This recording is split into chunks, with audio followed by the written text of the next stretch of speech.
Nesta semana, estudamos sobre a aliança que Deus fez com Noé. Na verdade, as alianças que Deus fez com Noé. Mas o que aprendemos, irmãos? O que foi de importante que aprendemos nesta semana ao estudarmos a aliança que Deus fez com Noé? O Senhor é que procurou Noé para fazer a aliança, isso nós já aprendemos. É sempre de Deus a iniciativa de promover uma aliança, estabelecer uma aliança de salvação com o homem. É desejo do Senhor Deus salvar a humanidade, salvar toda a humanidade. Entretanto, irmãos, é preciso entrar em aliança com Deus. É preciso satisfazer os termos da aliança com Deus. Aprendemos nessa semana também, irmãos, que Deus não vai tolerar o pecado para sempre. Deus não vai tolerar o mal para sempre. E isso aconteceu na geração pré-diluviana. Antes do dilúvio, nós vemos na nossa lição, tudo era mal. Veja, por favor, o texto bíblico de Gênesis 6, versos 5 a 7.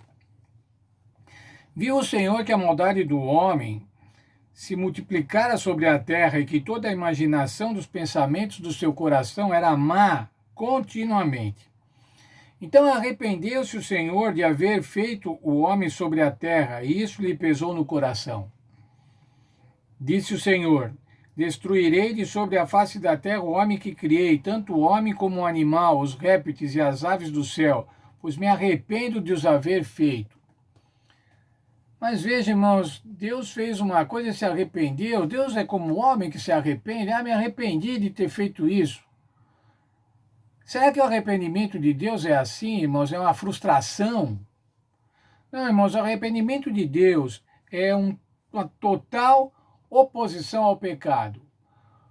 O pecado é totalmente incompatível com Deus, irmãos. E quando a Bíblia diz que Deus se arrependeu, é porque a oposição natural, moral de Deus com relação ao pecado fez com que ele se entristecesse muitíssimo.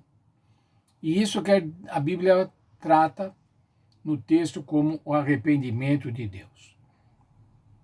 Nós vimos nessa semana que antes do dilúvio era tudo mal o tempo todo. Entretanto, irmãos, o Senhor deseja salvar.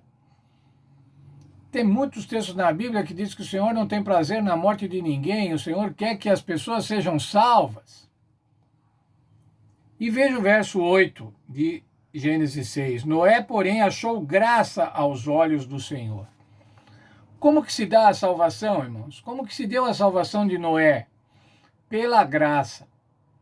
É a graça de Deus que salvou Noé. Ele era um homem especial. Nós vimos, ele era íntegro, ele andava com Deus.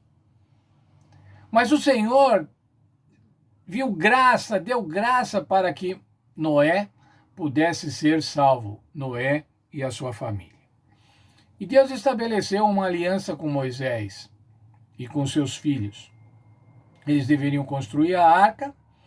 O Senhor disse como devia ser a arca, quais as dimensões, como é que ela devia ser construída. Eles deviam construir a arca e entrar nela, porque viria um dilúvio e ia inundar tudo e acabar com esse mundo de maldade, acabar com o mal e com os praticantes do mal. E a família de Noé se constituiu num povo remanescente, aqueles que restaram, os restantes da humanidade. Aí o Senhor fez uma outra aliança com Noé, mas não somente com Noé, agora com Noé e com toda a natureza, com toda a criação, e colocou o arco-íris como sinal da aliança, para que ele se lembrasse, veja, irmãos, para que nós nos lembrássemos, para cada vez que olharmos o arco-íris, nos lembrássemos. Tem um texto na lição, eu quero ler com vocês, na página 38. Diz assim: o arco-íris, um fenômeno natural, era o símbolo apropriado da promessa de que Deus nunca mais destruiria a terra por uma inundação. Era necessário algo para aquietar os temores humanos cada vez que a chuva começasse a cair. A mente espiritual pode ver nos fenômenos naturais revelações que Deus faz de si mesmo. Assim, o arco-íris é uma evidência para o crente de que a chuva trará bênçãos e não destruição universal. Após o dilúvio, irmãos, é claro que ao ver uma chuva, iniciar uma chuva, a humanidade fosse ficar com medo. No primeiro momento, a família de Noé e Noé. Mas o Senhor colocou o arco-íris para quê? Para dar segurança para a humanidade. E hoje nós podemos completar, ao contemplar o arco-íris, nós podemos ver a segurança que Deus dá, que não vai destruir a terra por conta de chuva. Mas um conceito importante que vimos na lição dessa semana foi o conceito do remanescente. Um remanescente fiel.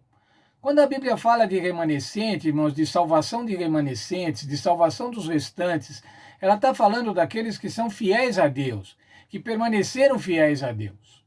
E a família de Noé se constituiu num remanescente, por quê? Porque eles foram fiéis a Deus, obedeceram às ordens de Deus. Há na Bíblia, irmãos, um remanescente para o tempo do fim. No tempo do fim, irmãos, e nós vimos o Senhor Jesus disse que o tempo do fim seria como nos dias de Noé. E eu penso, irmãos, estou convicto de que nós estamos mesmo no tempo do fim. O mundo pensa mal o tempo todo, irmãos.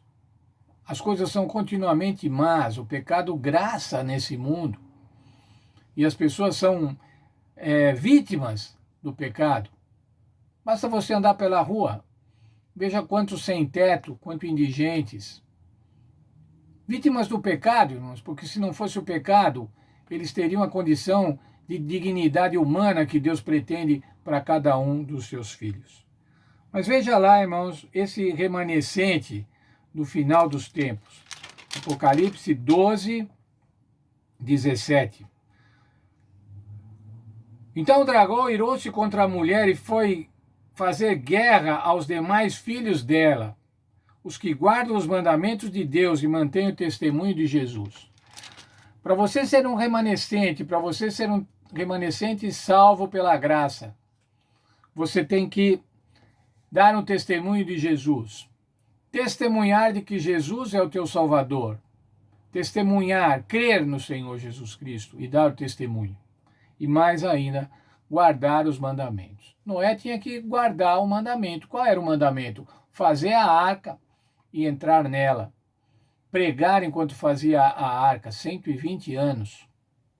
Veja lá, irmãos, e daí então, nós somos o remanescente de Deus quando confessamos que Jesus Cristo é o Senhor e quando atendemos aos seus mandamentos.